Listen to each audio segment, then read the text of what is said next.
નમસ્કાર મિત્રો, શ્રીમદ ભગવદ્ ગીતાની આ પવિત્ર યાત્રામાં તમારું ફરીથી સ્વાગત છે.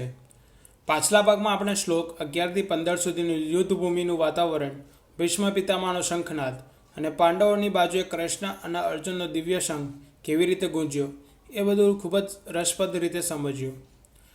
આજે આપણે આગળ વધીએ છીએ અધ્યાય 1ના શ્લોક 16થી 20, જ્યાં પાંડવોની સેનાનો એક એક યોદ્ધા પોતાનો શંખ ફૂંકે છે અને આખી યુદ્ધભૂમિ ધર્મના અવાજથી ગુંજી ઉઠે છે. જો તમે પહેલાંના એપિસોડ મિસ કર્યા હોય તો નીચે ડિસ્ક્રિપ્શનમાં એડ કરી દઉં છું. અને મિત્રો, જો તમે ચેનલને હજુ સુધી સબસ્ક્રાઈબ ના કરી હોય તો અત્યારે જ સબસ્ક્રાઈબ કરી દો અને બેલ આઇકન દબાવવાનું ભૂલતા નહીં. ચાલો મિત્રો, હવે શરૂ કરીએ શ્લોક 16થી 20. મિત્રો, હવે યુદ્ધભૂમિમાં એક એવો દ્રશ્ય ઊભો થાય છે કે આ પળ સંભળાવતા જ હૃદય ધબકી ઉઠે છે. કૌરવોની બાજુએ ગર્જના પછી હવે પાંડવોની બાજુ સૌથી પહેલાં યુધિષ્ઠિર, પાંડવોના મોટા ભાઈ, ધર્મના જીવંત સ્વરૂપ અનંત વિજય નામનો શંખ ફૂંકે છે. તેમના શંખમાં શાંતિનો, આધ્યાત્મિકતાનો અને ન્યાયનો ભાવ છે. પછી ભીમ, જેઓ પોતાના પરાક્રમ અને નિર્ભયતા માટે જાણીતા છે, એવા જોરથી શંખ ફૂંકે છે કે જાણે યુદ્ધભૂમિ થરથરી ઉઠે. ભીમનો આ શંખનાદ એ સંદેશ આપે છે કે અધર્મ સામે હું અડગ ઊભો છું. આગળ અર્જુન, જેનું હૃદય હંમેશા ધર્મ માટે સદા સમર્પિત છે, પોતાનો દેવદત્ત શંખ ફૂંકે છે. તેના અવાજમાં સ્થિરતા અને સુરવીરતા છે. પછી નકુલ અને સહદેવ બંને શંખ ફૂંકે છે અને એ પાંચેય ભાઈઓની એકતા યુદ્ધભૂમિમાં પવિત્ર બનાવી દે છે. આવું નથી કે ફક્ત નેતા જ શંખ ફૂંકે છે.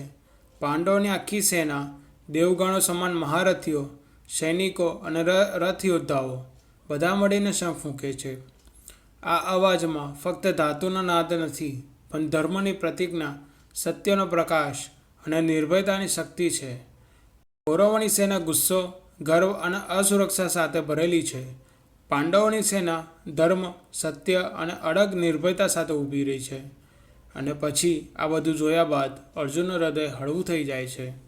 તે કૃષ્ણને વિનંતી કરે છે, હે કૃષ્ણ, મારો રથ બંને સેનાઓની વચ્ચે લઈ જજો, જેથી હું જોઈ શકું કે કયા લોકો સામે મને યુદ્ધ કરવું પડશે. મિત્રો, આ વાક્યથી જ ગીતાના જ્ઞાનની શરૂઆત થાય છે, કારણ કે અર્જુન હવે પોતાના જીવનમાં સૌથી મોટો પ્રશ્ન પૂછવાની તૈયારીમાં જ છે. મિત્રો, આ હતા શ્લોક 16થી 20ની સરળ અને સુંદર સમજણ. પાંડવોની સેનાના શંખનાદે યુદ્ધભૂમિને પવિત્ર બનાવી દીધું અને બંને સેનાઓ વચ્ચે તફાવત વધુ સ્પષ્ટ થયો.